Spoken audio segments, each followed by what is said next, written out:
Good morning, all of you. So let's start with our daily analysis of the Hindu newspaper dated 13th of April.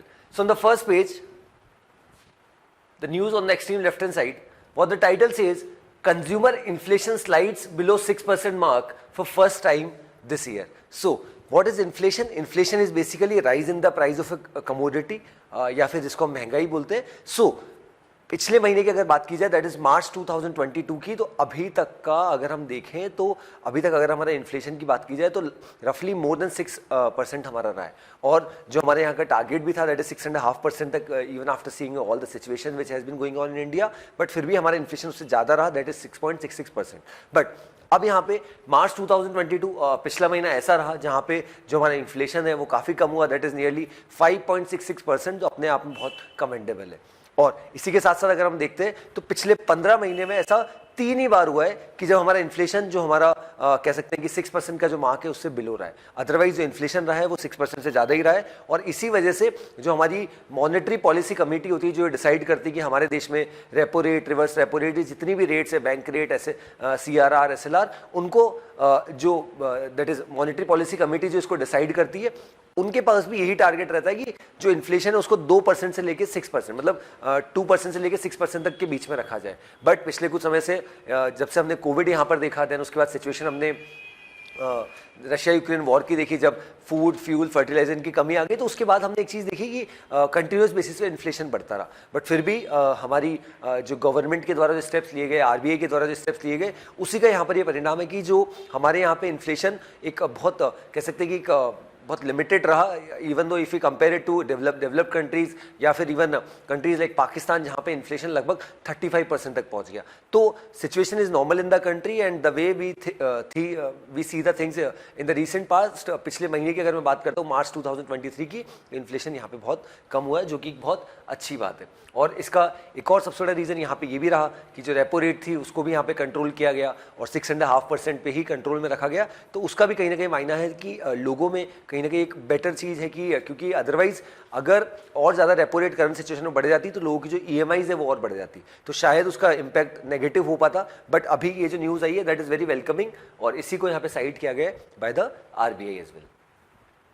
Then next news, India sees over 7,800 covid cases in a day. अब हमारे देश में पिछले कुछ समय से अगर हम देखें तो कोविड के केसेस फिर से बढ़ने लग गए. इसी वजह से हमारी जो यूनियन मिनिस्ट्री है of health and family welfare, उन्होंने क्लियरली इसको इंडिकेट कर दिया कि आने वाले 10 दिन बहुत क्रूशियल होने वाले और किसी भी तरीके से पैनिक होने की जरूरत नहीं, क्योंकि अभी जो वेरिएंट है दैट इज XBB 1.16 वो ओमिक्रॉन का ही सब वेरिएंट है और वो इतना डेडली नहीं है. हालांकि जिस तरीके से पिछले साल हमने जनवरी मंथ में देखा था कि हमारे यहाँ पे ओमिक्रॉन वेरिएंट आया था, उसकी वजह से लोग इन्फेक्ट बहुत हो रहे थे, बट इतनी डेथ्स नहीं हो रही थी, जो कि एक अच्छी बात है. Unlike if you see the alpha variant, delta variant, जब सेकंड वेव, फर्स्ट वेव हमने देखी तब बहुत से लोगों की उसमें जान जा रही थी. But Omicron variant is not so deadly, but keeping in mind the situation, ये इन्फेक्शियस बहुत है, मतलब बहुत ज़्यादा लोगों में फैल रहा है. अगर हम पिछले वीक का डेटा देखें तो यहाँ पे केसेस मोर देन 7,000 आने लग गए, उसके पहले देखें तो लगभग 4,000 केसेस आ रहे थे.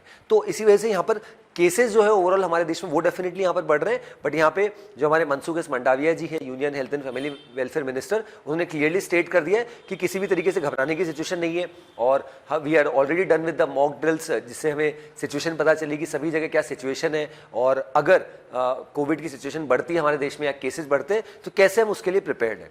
सो इसी वजह से यहाँ पे जो हमारे मिनिस्टर उन्होंने ये भी बोला कि वैक्सीनेशन जो है दैट इज प्रिकॉशनरी डोज, हमारे देश में काफ़ी कम लोगों ने दिया है बूस्टर डोज, तो वो भी यहाँ पर उसको रैंप अप करने की आवश्यकता है. और किसी भी तरीके से ऐसा नहीं है कि वैक्सीनेशन में कमी है या फिर वैक्सीन की सप्लाई में कमी है, वैक्सीन इनफ है. बट यहाँ पे यही चीज़ चाहिए कि लोगों में वो विल आनी चाहिए कि क्योंकि यहाँ पर केसेस बढ़ रहे हैं तो हमें वैक्सीनेट होना चाहिए.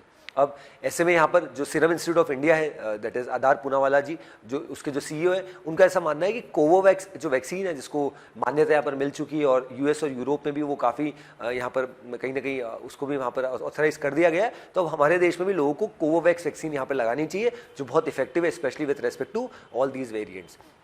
सो केसेज यहाँ पर बढ़ रहे हैं, इसी वजह से यहाँ पे लिखा है that surge will continue for the next 10 days, ये भी यहाँ पर मिनिस्ट्री ने बताया.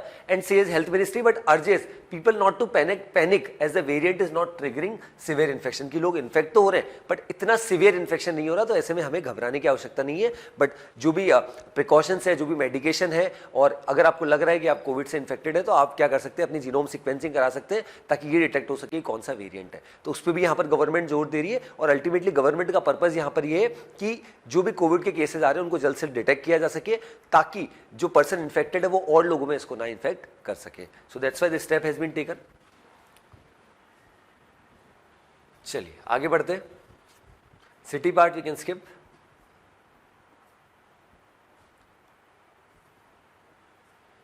Okay. Next news says on the state page, Supreme Court judges rescues from hearing Belagavi dispute case. So हमारे देश में कुछ कुछ जगह ऐसी है जहाँ पे आज भी बॉर्डरिंग डिस्प्यूट्स है. अगर मैं बात करता हूँ नॉर्थ ईस्ट की, नॉर्थ ईस्ट में आसाम से ही निकल के अलग अलग 4 राज्य बने थे, मेघालय, मिजोरम, तो इनमें आज भी बॉर्डरिंग डिस्प्यूट्स है. हालांकि बीजेपी गवर्नमेंट यहाँ पे बहुत कोशिश कर रही है क्योंकि जो union home minister Amit Shah ji और इवन जो नॉर्थ ईस्ट की जो मिनिस्ट्रीज है और इवन नॉर्थ ईस्ट की जो गवर्नमेंट है, काफ़ी सारी जगह यहाँ पे बीजेपी सरकार में, तो यहाँ पर यूनियन होम मिनिस्टर यहाँ पे उसमें मीडिएशन कर रहे हैं, मध्यस्थता कर रहे हैं ताकि इश्यूज को रिजॉल्व किया जा सके. ऐसा ही एक इशू है between Maharashtra and Belagavi, that is Maharashtra and Karnataka, और किसके लिए है, that is disputed cities Belagavi.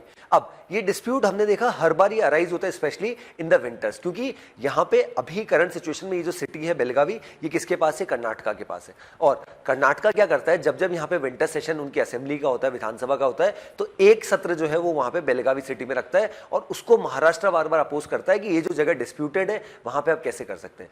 अब यहाँ की कहानी क्या है, बेसिकल सिचुएशन ये कि महाराष्ट्र और कर्नाटका के बॉर्डर पे यहाँ पर बेलगावी सिटी आती है. कर्नाटका ये क्लेम करता है ये हमारी है और अभी कर्नाटका के पास ही. महाराष्ट्र बोलते हैं कि यहाँ पे जो लोग रह रहे हैं, जो एथनिसिटी रह रही है वो मराठी स्पीकिंग है काफ़ी सारी, तो उसके कुछ जो विलेजेस है वो हमारे में आने चाहिए. तो इसी वजह से डिस्प्यूट सालों साल से चल रहा है और ये कोर्ट में भी गया, लेकिन 2 से 3 बार, this was the 4th instance जहाँ पे ये फिर से कोर्ट में गया. बट जो हमारे सुप्रीम कोर्ट के जज थे, जस्टिस अरविंद कुमार, उन्होंने मना कर दिया. उन्होंने बोला कि कहीं ना कहीं जो CGI वाली जो बेंच है, that is honourable DY Chandrachud, उनकी जो बेंच है वो उस पर सुनवाई करेगी. और इसके पहले भी हमने देखा था 3 जजेस ने कहीं ना कहीं जजेस ने रिफ्रेन कर दिया था और डिसीजन मेकिंग इस पर सुनाने के लिए, क्योंकि ये अपने आप में बहुत बड़ा इशू है. एक तरफ जब हम देखते हैं कर्नाटका अपनी बात रखता है कि जो पुरानी जो कमिटीज़ बनी थी हमारे यहाँ पे 62-65 में, उन्होंने क्लियरली स्टेट कर दिया था कि ये कर्नाटका के पास ही रहना चाहिए बेलगावी सिटी. लेकिन महाराष्ट्र की कुछ पॉलिटिकल पार्टीज़ है, उनका एजेंडा ही यही है कि बेलगावी को कैसे ना कैसे करके हमारी स्टेट में यहाँ पे लाया जाए. तो इस वजह से टसल यहाँ पर चलता रहता है और कंटिन्यूस बेसिस पे, जैसा मैंने आपको बताया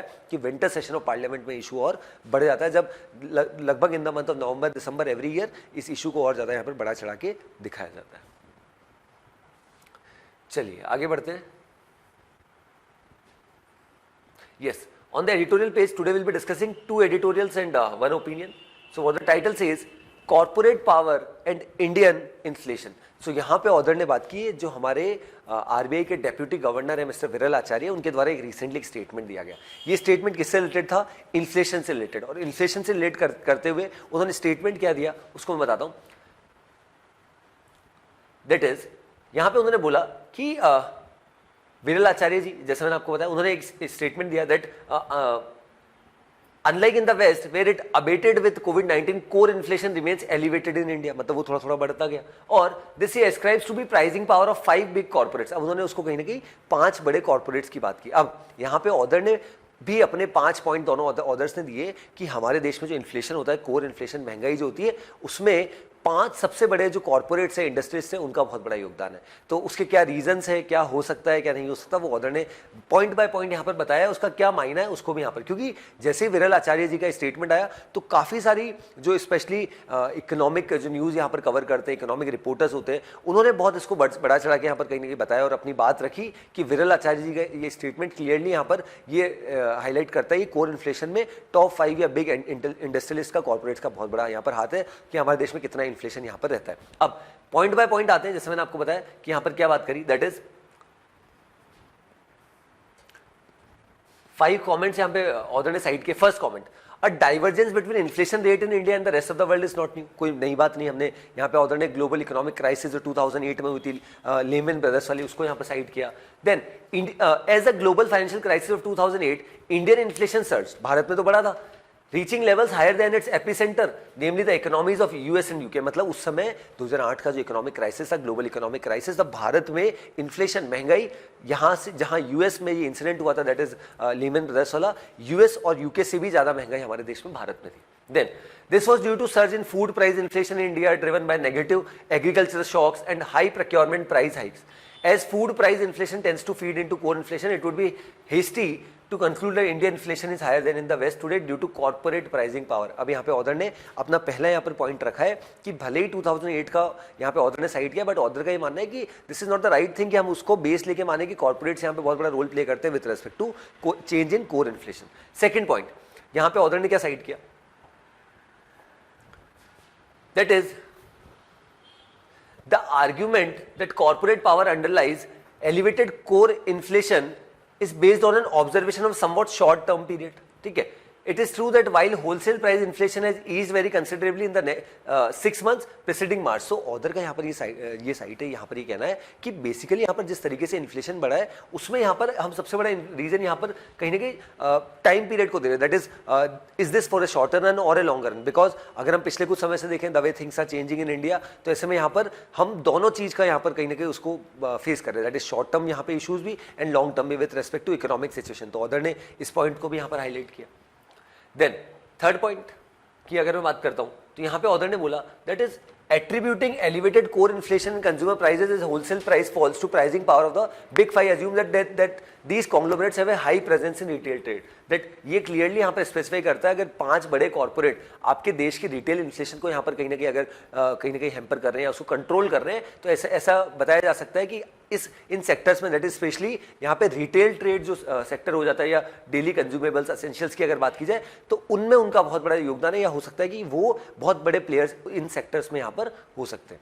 then fourth, to compare wholesale price inflation with consumer price inflation, whether headline or core, is to acquiescence is a mismatch. The commodity basket corresponding to CP includes such item as housing, health, education. ये जो basic facilities है उनको यहाँ पर cite किया कि उनके pricing जिस तरीके से बढ़ते हैं उसका डायरेक्ट इंपैक्ट यहाँ पर होता है। And then last we come to the point that casts doubt most directly on the claim that corporate pricing power is driving current inflation in India.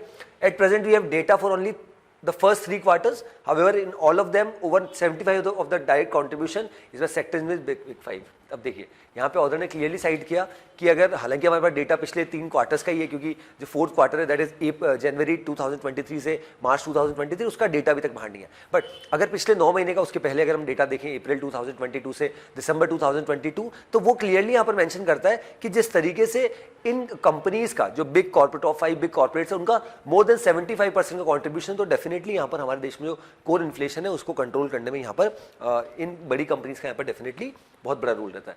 Then this pricing power किस तरीके से यहाँ पर on the basis of demand and supply इस चीज को change किया जाता है, और किस तरीके से यहाँ पर विरल आचार्य जी का स्टेटमेंट यहाँ पर बहुत ज्यादा यहाँ पर लाइमलाइट में आया कि किस तरीके से उन्होंने स्टेटमेंट दिया रिगार्डिंग दीज 5 कॉर्पोरेट जायंट्स कि उनके रोल से किस तरीके से यहाँ पर इकोनॉमिक सिचुएशन यहाँ पर टर्न डाउन होती है। और इसी के साथ साथ ऑथर ने भी बताया कि करंट में इन्फ्लेशन की कंट्रोल स्ट्रेटेजी क्या होनी चाहिए। ये इसके लिए हमें ऑलरेडी पता है कि मॉनेटरी पॉलिसी कमेटी यहाँ पर काफी अच्छे से हमारे देश में काम करी है। और उसी के साथ साथ यहाँ पे ऑथर ने क्या बोला that the most recent intervention purporting to explain core inflation in India may have had a beneficial fallout after all. It has re-emphasized that the RBI has been unable to control even that inflation which central banks are assumed to be able to do. So यहाँ पे ये clearly यहाँ पर contradictory यहाँ पर remark यहाँ पर author ने साइट किया है, और जो विरल आचार्य जी का स्टेटमेंट है उसको कोट करते हुए अपने जो सजेशंस, अपने जो कमेंट्स है वहाँ पे दिए, और कंक्लूडिंग रिमार्क में कहने की जो सिचुएशन है हमारे देश में उसमें आरबीआई का यहाँ पर जो रोल है उसको भी यहाँ पे, और गवर्नमेंट का जो रोल है उसको यहाँ पे साइट किया गया।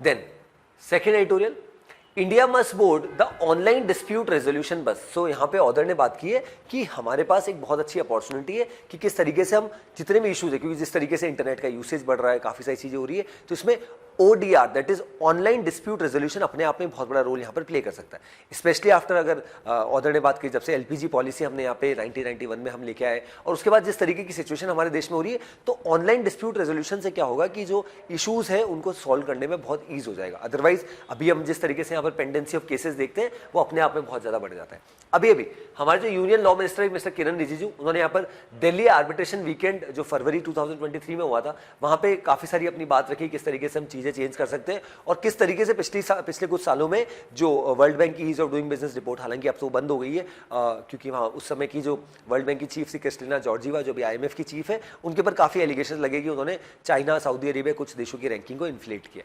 अब यहाँ पे इन रिपोर्ट्स में भारत ने अच्छा परफॉर्म किया। एनफोर्सिंग कॉन्ट्रैक्ट्स की अगर बात की जाए उसमें भी यहाँ पर इंडिया की रैंक पहले से थोड़ी सी इंप्रूव हुई है। तो ऐसे में यहाँ पर ऑदर का ही मानना है कि हमारे लिए एक बहुत अच्छी अपॉर्चुनिटी हो सकती है ODR, that is online dispute redressal mechanism, कि उसको हम हमारे देश में तैयार करें और जितने भी इशूज है इंटरनेशनली या फिर even in the national front, उनको यहाँ पर जल्द से जल्द सॉल्व यहाँ पे किया जाए। तो ये एक बहुत अच्छा प्लेटफॉर्म यहाँ पे हो सकता है। ऐसे यहाँ पर ऑदर ने बोला, कुछ कमिटीज को साइड किया, that is Shri Krishna committee, जिसने 2017 में इसी चीज को हाईलाइट किया था, that is lack of preference for institutional arbitration over ad hoc arbitration.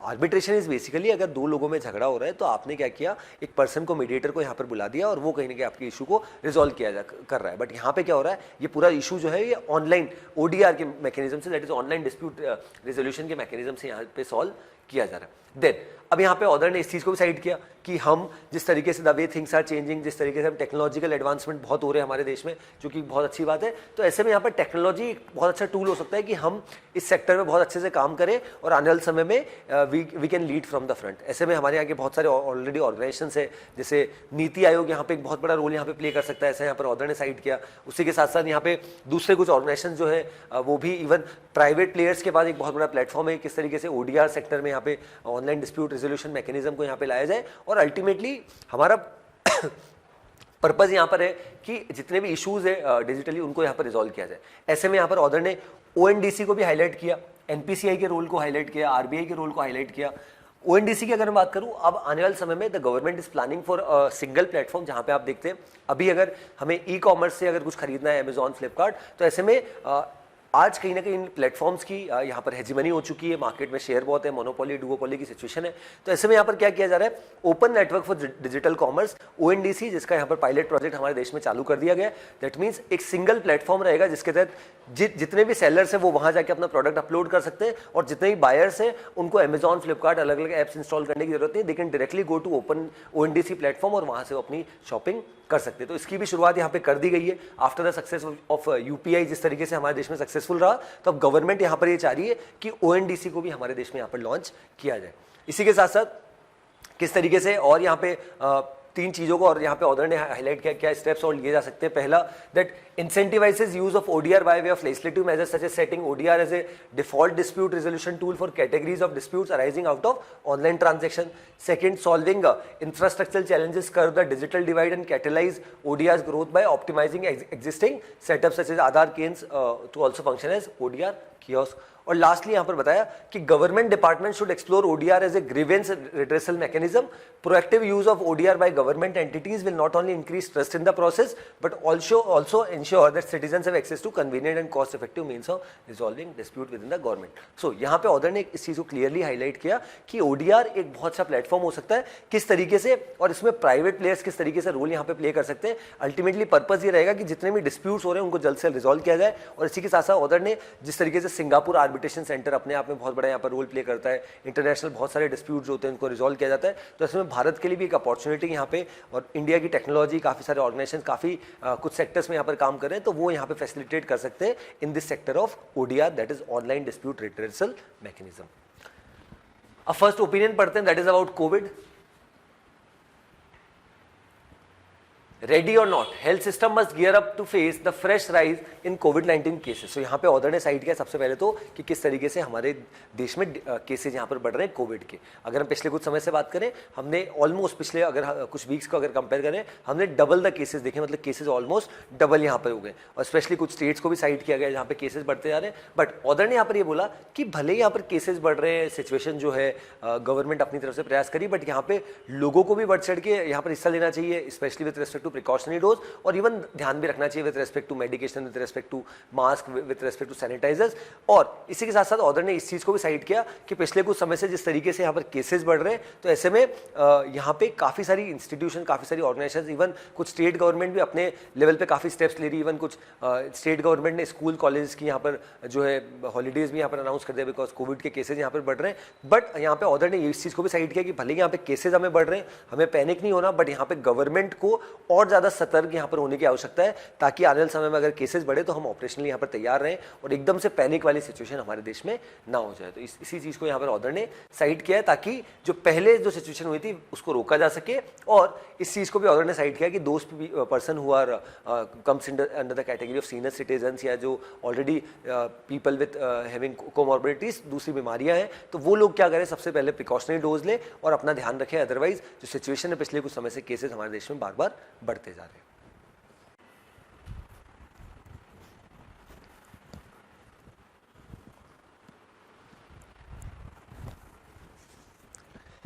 चलिए आगे बढ़ते हैं। Okay, so on the explain section, this particular explain, that is the role of parliamentary committees.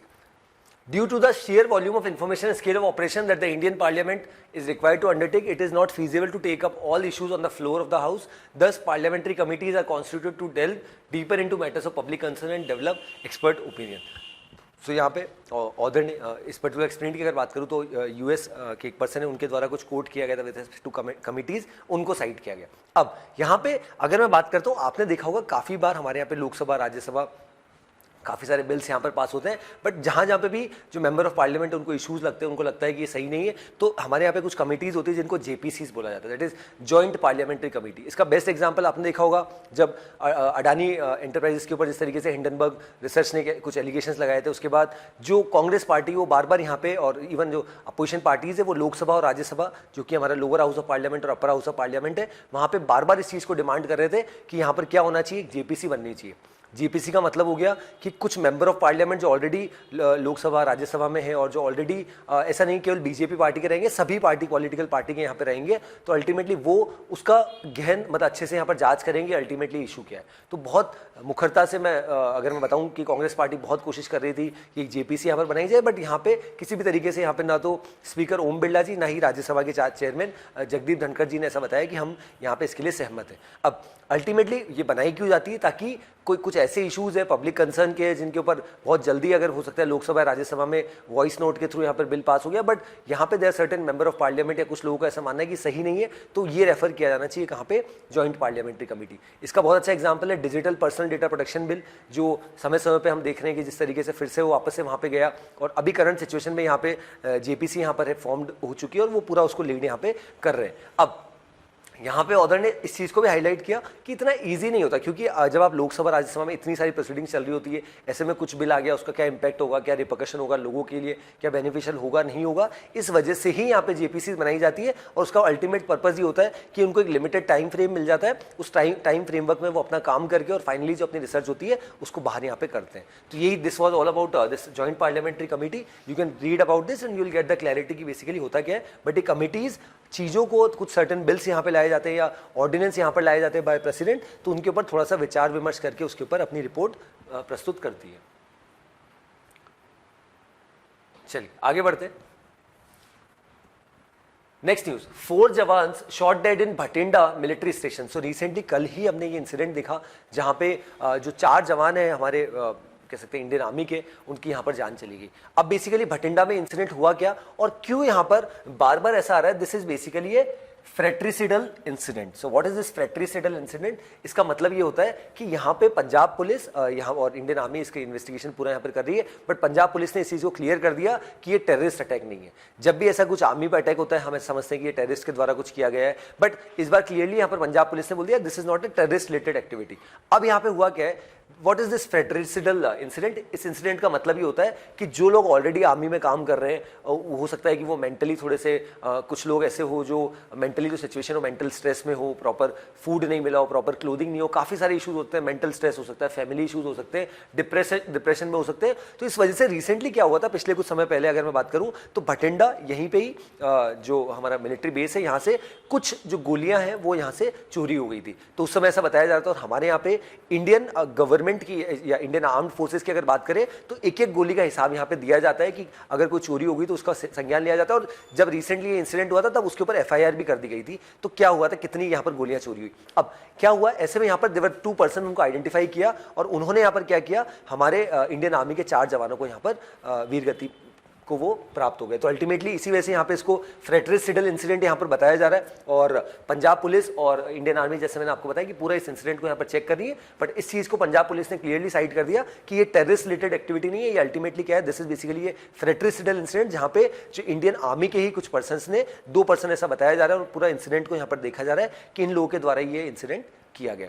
इसी वजह से इंडियन आर्मी समय समय पे हम देखते हैं, हमारी आर्म फोर्सेज हो गया तो वो क्या करती है, जो हमारे इंडियन आर्म फोर्सेज के लोग हैं उनको मेंटल स्ट्रेस से रिलीव करने के लिए बहुत सारे यहाँ पर प्रोग्राम्स यहाँ पर चलाती है ताकि स्ट्रेस रिलीवर हो, और काफ़ी सारी चीज़ें की जाती है। और ताकि ये जो इंसिडेंट है, क्योंकि this not the first time, अगर हम 2014 से अगर बात करें तो इंडियन आर्मी में ऐसे लगभग 20 से ज़्यादा इंसिडेंट हो चुके हैं, और इंडियन नेवी में भी ऐसे 2 इंसिडेंट पिछले 10 साल में 9 साल में हमें देखने को मिले। तो इसको Indian army, Indian government, defence ministry बहुत कोशिश करती है कि इन इशूज़ को रोका जाए, बट फिर भी समय समय पर इस तरीके के इशूज़ हमें देखने को मिलते हैं। Then on the right hand side, Stalin asked state to pass resolution fix time limit for governors to clear bill. So यहाँ पे हम देखते हैं कि जब अपोजिशन रूल स्टेट्स है, जैसे नॉन बीजेपी रूल स्टेट्स है जितने भी हमारे राज्य यहाँ पे, और वहाँ पे जो गवर्नर है उनके बीच में इश्यूज यहाँ पर रहते हैं। इसका बेस्ट एग्जांपल है तमिलनाडु, और रिसेंटली हमने तेलंगाना भी देखा। अभी तमिलनाडु के जो चीफ मिनिस्टर MK स्टालिन जी, उनका जिस तरीके से स्टेटमेंट आता है कि हमें यहाँ पर अब जो गवर्नर से, क्योंकि काफ़ी सारे बिल्स ऐसे थे, मोर देन 20 बिल्स जो तमिलनाडु की विधानसभा में पास हो गए थे, बट जब तक गवर्नर उस पर, ऑनरेबल गवर्नर उस पर साइन नहीं करेंगे तो वो एक्ट नहीं बनेगा, तो लोगों के बेनिफिट के लिए वो नहीं हो पाएगा। इस वजह से यहाँ पर तमिलनाडु के जो चीफ मिनिस्टर, उन्होंने एक रेजोल्यूशन अपनी विधानसभा में लेके आए कि सेंट्रल गवर्नमेंट और सुप्रीम कोर्ट इसमें इंटरवीन करे और गवर्नर जल्द से जल्द यहाँ पे क्या करे, जो पेंडिंग बिल्स है उनको पास करे। अब यहाँ पे MK स्टालिन जी ने सभी स्टेट्स को क्या बोला है कि अपने अपने स्टेट्स में रेजोल्यूशन पास करो कि एक गवर्नर्स के पास भी एक टाइम लिमिट होगी, इतने समय में इनको क्या करना चाहिए, अपना जो भी इनको बिल यहाँ पर दिया जाता है उस पर या तो साइन करे या फिर उसको विथहेल्ड करके वापस यहाँ पर कर दे। बट उसको जबरदस्ती अपने पास रखना और बिल को, और उस पर कुछ एक्शन नहीं लेना, वो अपने आप में गलत है, ऐसा यहाँ पर MK स्टालिन ने बोला है। Then Israel ministerial visit to India might include FTA का मतलब यहाँ पर फ्री ट्रेड एग्रीमेंट की यहाँ पर बात की गई है, और इसराइल के जो मिनिस्टर है एली कोहेन वो यहाँ पर भारत आने, और उनकी अल्टीमेटली यहाँ पर जो हमारे एक फाइनेंस मिनिस्टर, कॉमर्स मिनिस्टर है दैट इज पीयूष गोयल जी, उनसे बातचीत होगी।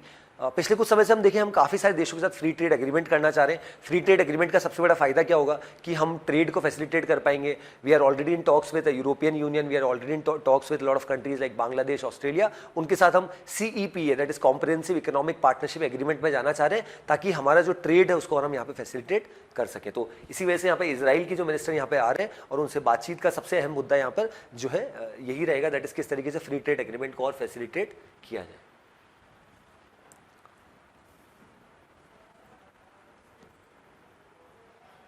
Okay, so now we'll move to the world section. Only one news we will be discussing on the world section, that is Myanmar opposition calls for action against जनता। सो यहाँ पे हमने कल भी newspaper analysis में discuss किया था कि पिछले कुछ समय की अगर बात की जाए तो म्यांमार में लगभग 2 साल से ज़्यादा समय हो चुका है जब मिलिट्री यहाँ पर रूल में। अब मिलिट्री यहाँ पर रूल में तो अल्टीमेटली कोशिश क्या की जा रही है कि कुछ अपोजिशन पार्टीज यहाँ पे फिर से रिवाइव होना चाह रही है, और वो कोशिश कर रही है कि फिर से डेमोक्रेसी को रीइंस्टेट किया जाए। बट कल ही हमने देखा कुछ एयर स्ट्राइक्स यहाँ पर मिलिट्री जनता के द्वारा यहाँ पर की गई, और अभी तक इस स्ट्राइक में 100 से ज़्यादा लोगों की यहाँ पर जान चली गई। अगर मैं थोड़ा सा इंसिडेंट आपको बताऊं, कॉन्टेक्स्ट बताऊं, तो 1 फरवरी 2021 मतलब 2 साल पहले का इंसिडेंट है, जब वहां पे डेमोक्रेटिक गवर्नमेंट रूल कर रही थी, ऑंग सांग सू की party that is national league for democracy. उस समय के जो जनरल थे, दैट इज जो मिलिट्री के लीडर थे, जनरल मेन ऑंग लैंग, उनका ऐसा मानना था कि डेमोक्रेटिक गवर्नमेंट सही तरीके से यहाँ पे काम नहीं कर रही और हम 6 महीने के लिए पावर में आना चाहते हैं, चीजों को नॉर्मल कर दिया जाएगा। आज 6 महीने की अगर मैं बात करूं, उसको 2 साल से ज़्यादा का समय हो चुका है, और आज भी मिलिट्री यहाँ पर रूल कर रही है। और अल्टीमेटली हमारा पर्पस ये है इंडियन गवर्नमेंट का कि किस तरीके से फिर से डेमोक्रेसी को रीइंस्टेट किया जाए, क्योंकि भारत भी ये चाहता है समय समय पे इस चीज़ को की बात रखी कि म्यांमार जो कि हमारा एक पड़ोसी देश है, यहाँ पे फिर से जो डेमोक्रेटिक गवर्नमेंट है वो रीइंस्टेट यहाँ पर। Okay, so here and I conclude with today's session. That's all from my side. Thanks for watching.